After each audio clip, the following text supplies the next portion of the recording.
Баршаңызға ассалаумағалейкум. Қымбатты көрермен, бүгінгі қонағымыз Қазақстан Республикасының еңбек сіңірген қайраткері, белгілі жазушы Сәдібек Түгел. Қош келдіңіз аға. Рахмет. Аға, президент сайлауына қатысқан кезде де үгіт насихат жүргізіп жүргенде де осы шапанмен жүріп едіңіз, сұхбат бергенде де осы шапанмен жүресіз. Біреу сыйлады ма, әлде қайдан алдыңыз?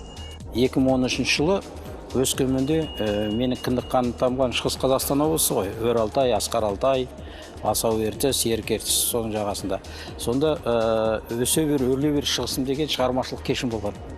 Ол кешке жаңағы ғалым Жайлыбай, Ұлықбек Естәулеттер келіп қатысқан болатын. Сонда сол кездегі облыстың әкімі Бердібек Мәшбекұлы Сапарбаев өз қолымен осы иығыма жаққан болатын. Міне осы оның енді жаңағы сайлаушылардың, сұраушыларға айтатын жауабын айтып кетейін. Бұл енді ұлттық құндылықтың бірі ғой. Аға, сіз енді ұлттық құндылықтарымызды зерттеп, насихаттап жүрген адам ретінде, азамат ретінде жақсы білеміз, бірақ енді қандай біздің қазір құндылықтарымыз қалды? Ұлттық құндылықтар десек, ол ел, жер, тіл, отан, біздің табиғат, содан кейін біздің салт дәстүріміз, атадан балаға, ұрпақтан ұрпақ мирас болып келе жатқан барлық дәстүрлеріміз. Сол міне ұлттық құндылықтарға жатады. Тіпті осы домбыраны алайық, күйді алайық жаңағы. Одан кейін өзіміздің мына ұлттық сыйластық дейміз. Кішінің үлкенді сыйлауы, үлкеннің кішіге ізеттілігі, тағы басқа осының бәрі ұлттық құндылық болады.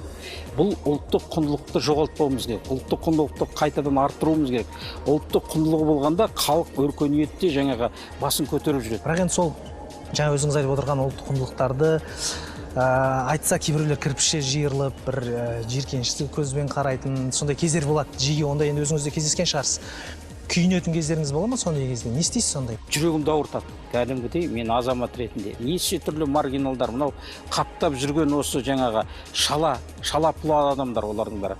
Тіпті айналып келе жатқан кезде біздің қас жауымыз басқа емес, солар іштегі жаулар солар жаман. Кешегі мына біздің тілімізді мақұрып жасап отыр. Әйтпегенде тіл неге біздің мінекей тәуелсіздігімізге енді бірер жылдан кейін біз 30 жыл болады. Әлі күнге дейін не жоқ. Осыны жаңағы сіз айтып отырған іштен шыққан жау жаман. Соларға біз тойтарыс беру керек. Тек сонда ғана ұлт боламыз. Бізді башқасы ешкім сыйламайды. Өзіңді өзің сыйласаң, жат жағынан түгінеді. Соған енді жеттік міне. Соған сол үшін ең бірінші не керек? Бірінші керек бізге. Ол діл. Діл деген менталитет. Оны айтады жаңағы сана деген ол бір кішкене білем мен.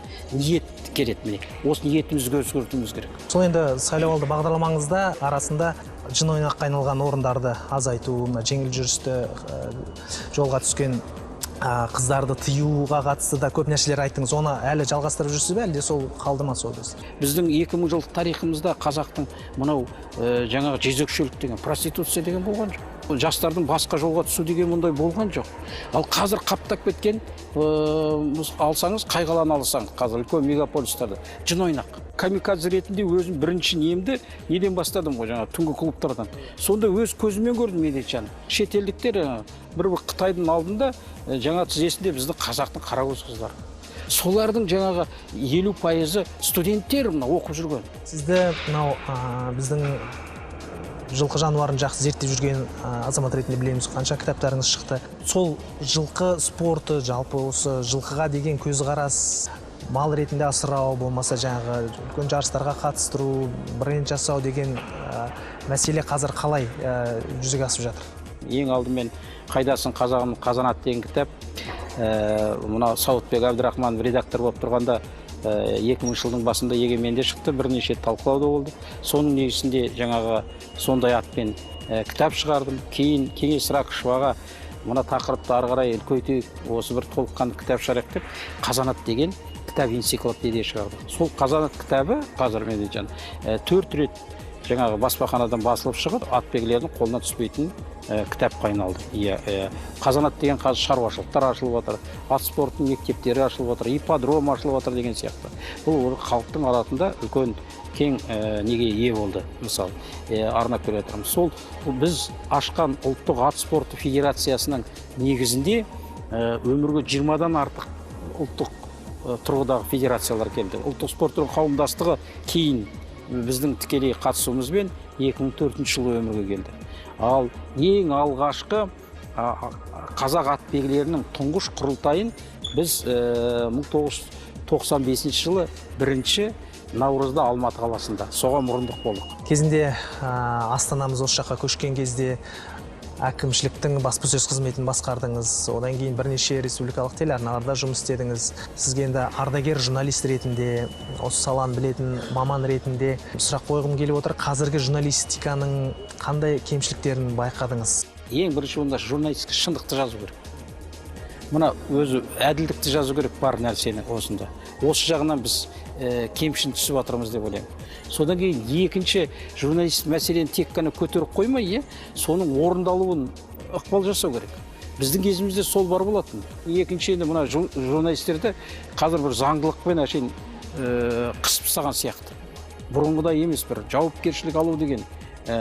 Журналистерді марқұм Алтынбек Сәрсенбаев айтқан ғой, санитарлар деп, ол мына қоғамның санитарлары. Ал мен айтарым, ол барлаушылар деп.